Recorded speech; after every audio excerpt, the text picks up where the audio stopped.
Special committee set up to address youth suicide in Butte released some positive news today. MTN's John Amy tells us the rate of kids considering suicide has gone down, but obviously still a long way to go. Butte formed a committee in 2013 to address a rash of teen suicides. But when 2014 arrived, 3 Butte teens took their own lives over a 6-week period. The committee was shocked. There were about 15 of us in a room at the courthouse looking at each other, scared to death. We had kids dying.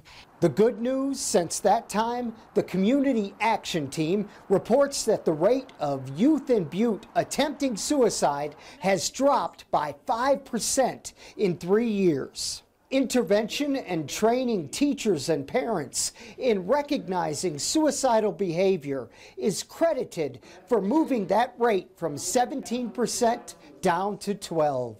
And given that 500 adults are now more in tune in what to look for, I think that has had a great effect.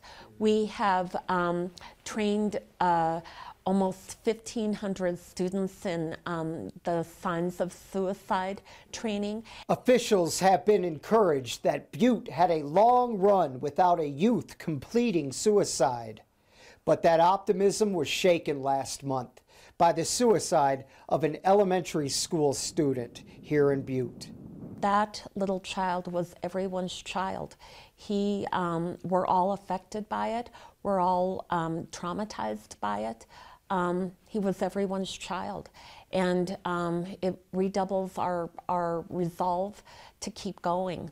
Sullivan adds that 12% of youth considering suicide is still too high, and the committee will continue working until that number hits 0. In Butte, John Amy, MTN News. The Butte Silverboro Health Department has several classes available for anyone interested in learning how to recognize the signs of suicide.